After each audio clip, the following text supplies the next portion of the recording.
بسم اللہ الرحمن الرحیم۔ پیور ہربل ٹپس کے پلیٹ فارم سے السلام علیکم دوستو، آج کل گندم کی کٹائی کا کام شروع ہو چکا ہے۔ اپریل اور مئی کے مہینہ میں عموماً گندم کو بھلے یعنی ڈرم میں ڈال دیا جاتا ہے۔ دوستو، آج کی ویڈیو میں آپ کو میں کچھ احتیاطی تدابیر اور گندم محفوظ کرنے کے 2 طریقوں سے آگاہ کروں گا۔ احتیاطی تدابیر: نمبر 1، بھڑولے یعنی ڈرم کو پہلے اچھی طرح دھو کر دھوپ لگوا کر خشک کر لیں۔ نمبر 2، گندم کو 2 سے 3 دن تیز دھوپ ضرور لگوائیں تاکہ گندم میں موجود نمی ختم ہو جائے۔ نمبر 3، کوشش کریں کہ آپ کا بھڑولا یعنی ڈرم ایسی جگہ رکھا ہوا ہو جہاں دھوپ پڑتی ہو اور ہوادار جگہ ہو۔ نمبر 4، اگر ممکن ہو تو گندم کو 2 ماہ تک بوریوں میں ہی پڑا رہنے دیں اور جولائی کے وسط میں اس کو بھڑولوں میں ڈال دیں، کیونکہ سسری، کھپرا وغیرہ عموماً جولائی اور اگست یعنی بارشوں کے مہینہ میں ہی حملہ آور ہوتے ہیں۔ پہلا طریقہ: دوستو، ایسے علاقے جہاں دھوپ زیادہ پڑتی ہے وہاں صرف نیم کے پتوں سے ہی گندم محفوظ کرنے کا کام لیا جا سکتا ہے۔ سب سے پہلے بھڑولے میں نیم کے تقریباً 400 گرام پتے ڈال دیں، پھر اوپر گندم ڈالتے جائیں۔ ہر 1 فٹ کے بعد دوبارہ نیم کے پتے ڈالتے رہیں اور یہ عمل اس وقت تک جاری رکھیں جب تک آپ کی گندم بھڑولے میں مکمل نہ ہو جائے۔ دوسرا طریقہ: دوستو، اس طریقہ میں عموماً گولیوں کا استعمال کیا جاتا ہے۔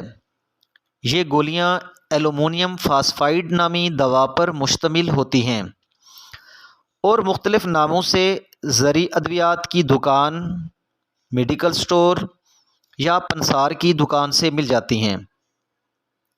2 من گندم کے لیے 1 گولی کافی ہوتی ہے۔ دوستو، اکثر لوگ بھڑولوں میں گولیاں رکھتے ہوئے انہیں کپڑوں کی پوٹلی میں باندھ کر رکھ دیتے ہیں۔ دوستو، واضح رہے کہ ماہرین زراعت کے نزدیک یہ طریقہ ٹھیک نہیں ہے۔ دوستو، آپ نے یہ گولیاں ہر 2 من گندم کے لیے 1 گولی کے حساب سے لے کر تمام گولیاں کسی کھلے برتن مثلاً کپ یا پیالی وغیرہ میں ڈال کر رکھ دیں۔ اس برتن کو اوپر سے ڈھانپنا بھی نہیں ہے۔ پھر سب سے پہلے آپ بھڑولے میں گندم کی مطلوبہ مقدار بھر لیں۔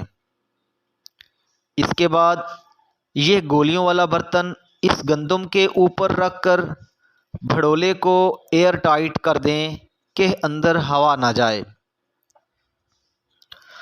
دوستو، اصل میں یہ گولیاں بھڑولے کے اندر موجود ہوا کی نمی کے ساتھ عمل کر کے ایک زہریلی گیس فاسفین بناتی ہیں اور اس کے ساتھ ساتھ کاربن ڈائی آکسائڈ اور امونیا جیسی گیس بھی خارج ہوتی ہے۔ ان گولیوں سے نکلنے والی گیس اپنے چاروں طرف 15-15 فٹ تک گندم میں جذب ہونے کی صلاحیت رکھتی ہے